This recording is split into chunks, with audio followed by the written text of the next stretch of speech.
देवऋषि नारद जब इंद्रलोक में पहुंचे तो वहां बहुत सारी अप्सराएं नृत्य कर रही थी। बहुत अप्सराएं नृत्य कर रही थी। एक अप्सरा देवऋषि नारद ने देखी जिसका नाम था वपु। कौन सी अप्सरा है? नाम बोलो आप लोग। वपु। कौन सी अप्सरा है? वपु।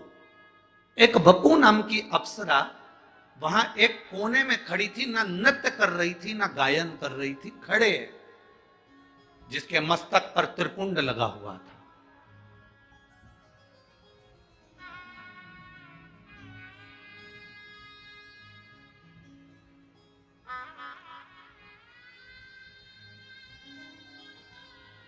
चालीस गांव की कथा में आपको कहा था, दुर्वासा ऋषि मस्तक पर त्रिपुंड धारण कर कर गए थे और नरक में घूमने के लिए गए थे। और नरक में कुंभी पाक, नरक में कुंड में उन्होंने झांक लिया था। उनके मस्तक के त्रिपुंड की थोड़ी सी राख भभूति कुंड में गिर गई थी तो नरक में बेकुंठ उत्पन्न हो गया था। वो त्रिपुंड की भभूति में इतना दम था।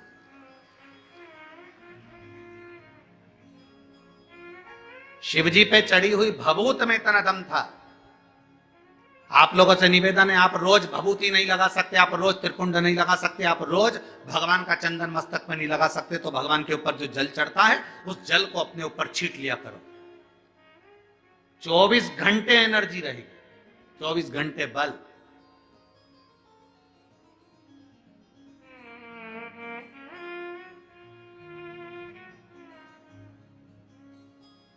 और आज इस व्यासपीठ से कहने में पीछे नहीं हटेंगे।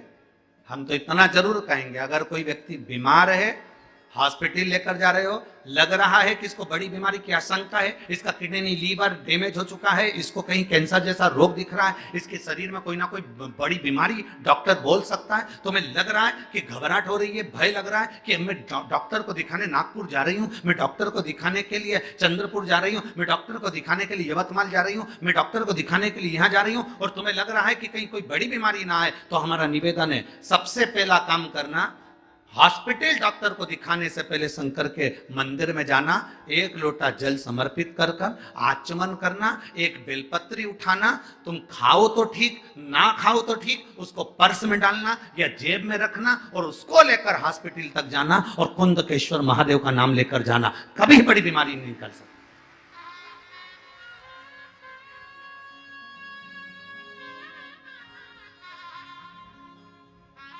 उससे मिलने से पहले, डॉक्टर से मिलने से पहले महादेव से मिलो। अकाल मृत्यु वो मरे जो काम करे चंडाल का, काल उसका क्या बिगाड़े जो भक्त हो महा काल का। जो शिव की आराधना करता हो, शंकर से मिलकर गया हो, शिव से मिलकर।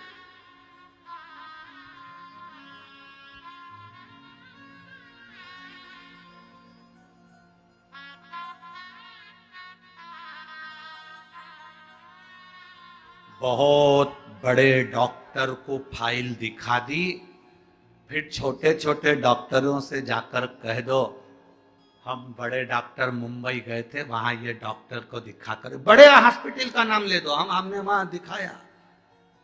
फिर छोटे डॉक्टर को दिखाओ, छोटे तुम्हारे गांव के, तुम्हारे शहर के हॉस्पिटल में जाकर दिखाओ। वो फाइल देखते से कह देगा अरे ये तो वहां के हॉस्पिटल की है।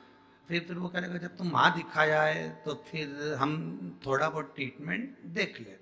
फिर उसने थोड़ा बहुत ट्रीटमेंट दे दिया। उसी तरह हॉस्पिटल जाने से पहले तुम जब शिवालय तक चले जाते हो, शंकर के मंदिर चले जाते हो, बड़े डॉक्टर से मिल लेते हो। इससे बड़ा डॉक्टर कौन होगा? तुम ईमानदारी से बोलो, जो अपने ससुर का सिर काटकर बकरे का मुंह लगा दे। कितनी जोरदार प्लास्टिक सर्जरी है।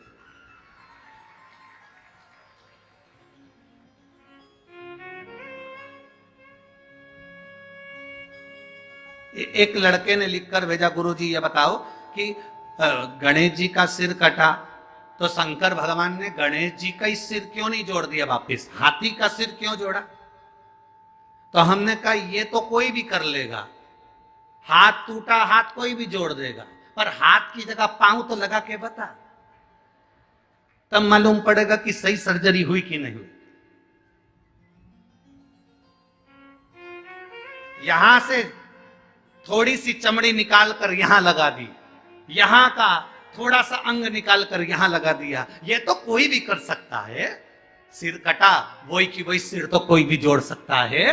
पर दिक्कत जहां लोगों को लगती है, लोग कहते हैं सनातन धर्म पर उंगली उठाते उठाते, तुम्हारे भगवान ने सिर काटा था, वही की वही सिर क्यों नहीं जोड़ दिया, हाथी का सिर क्यों लगाया। हमारा कहने का मतलब केवल इतना सा है, किसी मनुष्य के शरीर पर हाथी का मुंह जोड़कर अब समझे कि प्लास्टिक सर्जरी इसको कहते हैं, और वो भी जिंदा।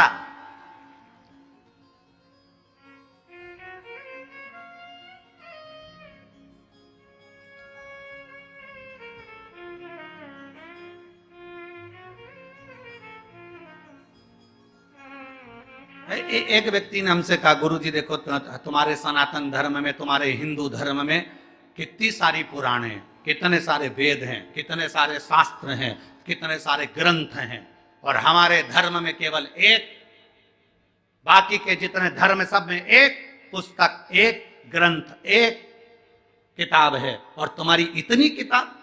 हमने उनसे कहा हम पूरी लाइब्रेरी लेकर चलते हैं, क्योंकि हम सनातन हिंदू हैं।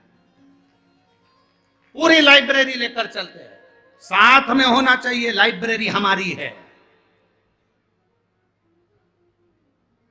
एक पुस्तक टांग कर क्या करें, लाइब्रेरी हमारी है।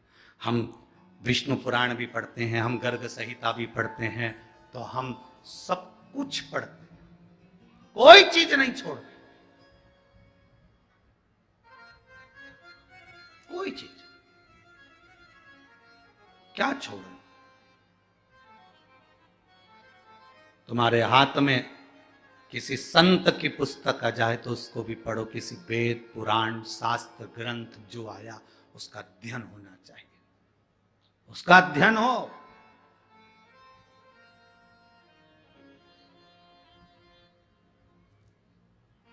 अब वो समय नहीं रहा जिस समय में केवल एक कथा वाचना चालू कर दो, इनका जन्म यहां हुआ, उनका जन्म वहां हुआ, उन्होंने ये करा, उन्होंने वो करा, और कथा पूरी हो गई। 4 भजन सुना दिए, सबको ताली बजवा दी, थोड़ा बहुत नाच लिए, कूद लिए, और कथा पूरी हो गई।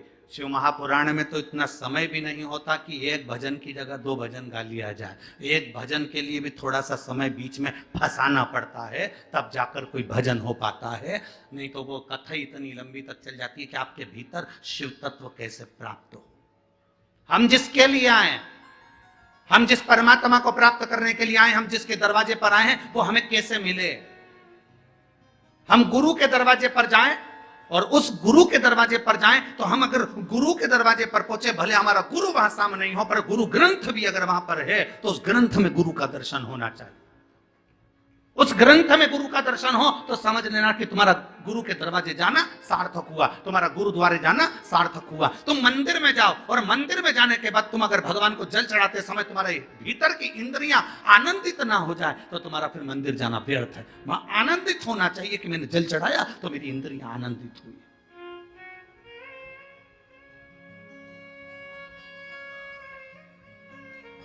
बपू खड़ी है,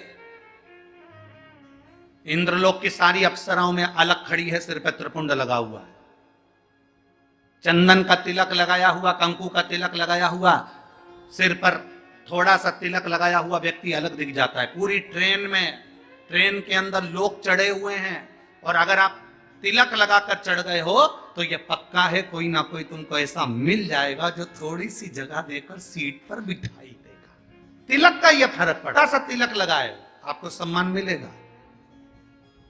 बहुत बहुत हम कहेंगे आप लोगों को थोड़ी सी काली मिर्ची भी लग सकती है, क्योंकि हमारी बात से लोगों को जरा काली मिर्ची लाल मिर्ची थोड़ी ज्यादा लगती है। हम कहेंगे आप लोगों को थोड़ा सा लग सकता है। बोल दूं क्या? बोलो, जम के तो बोलो, बोल दूं। एक कायदे के वस्त्र जब पहनकर आप कहीं जाते हो ना, तो किसी के बाप में दम नहीं है कि तुम पर निगाह उठाकर देख ले।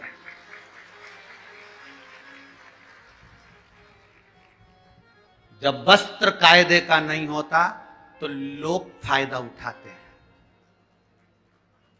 वस्त्र कायदे का नहीं होता तो लोग फायदा उठाते हैं। घाव पांव में है तो डॉक्टर से पूछना कि पट्टी क्यों बांधता है।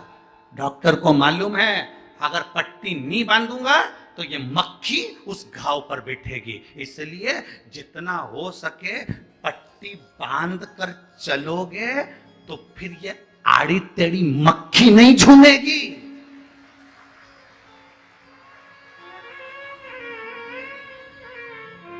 मक्खी झूमती तब है जब घाव दिखते हैं, जब हमारा शरीर नजर आता है।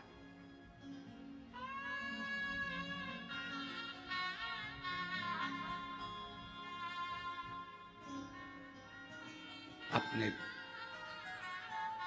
तन को, मन को जितना ढक सकते हो उतना ढक कर चलिए। भजन को जितना ढक सकते हो उतना ढक कर चलिए। भोजन को जितना ढक सकते हो उतना ढक कर चलिए।